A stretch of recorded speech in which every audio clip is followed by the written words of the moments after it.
will say this. I had prepared something to teach today, and as you were ministering to everybody, that began to change. And I will just say what I'm going to say, and we're gonna just go back into a flow.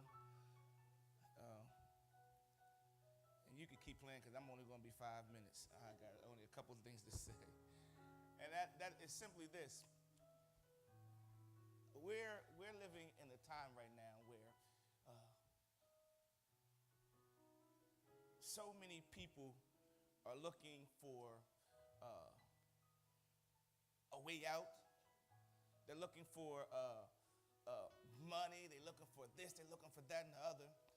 And as I begin to sit there, the Lord began to tell me that everything that you're looking for in life comes in this worship that we're doing today.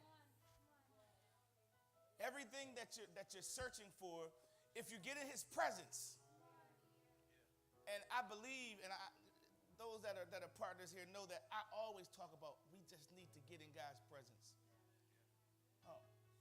And the word that the Lord told me to give you while I was sitting there was, He told me to tell you that your end was worth the beginning.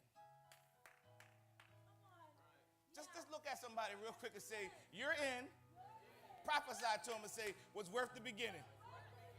Say it again. Look at somebody else and say, your end was worth the beginning. Now, some of y'all, some people didn't catch that real quick.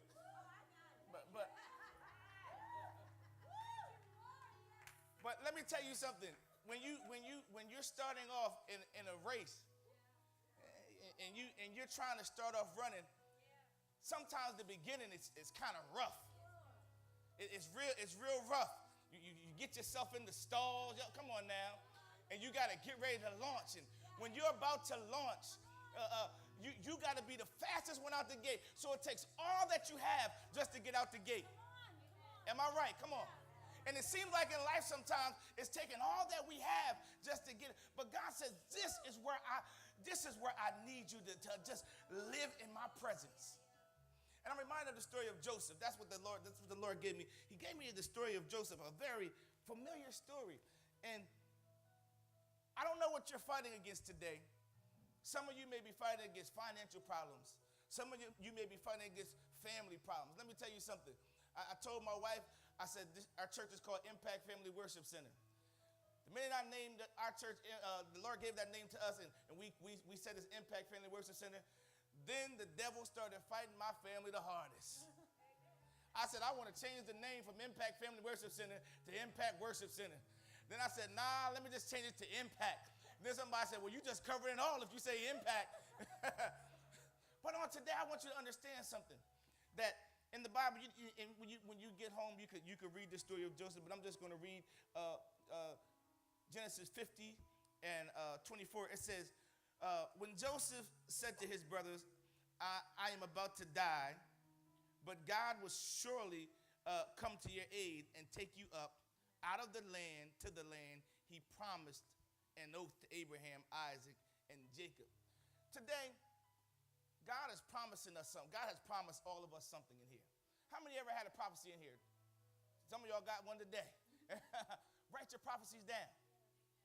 Every time someone prophesies to me, I don't just write it down, but I record it.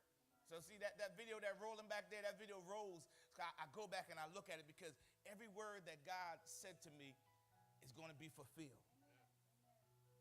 See, in the beginning stages of anything is the roughest part.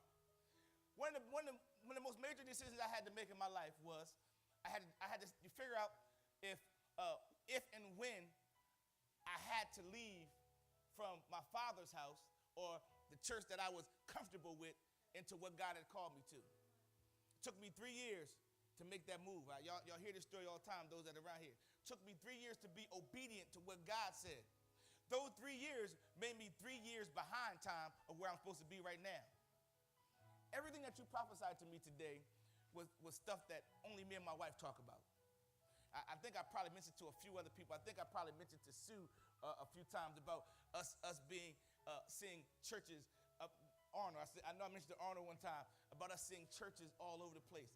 And I have been in such a great fight. And God said, the reason why you're in such a great fight is because I'm anointing you for this time. And you have to be proven through these times in order for you to receive what I totally have for you.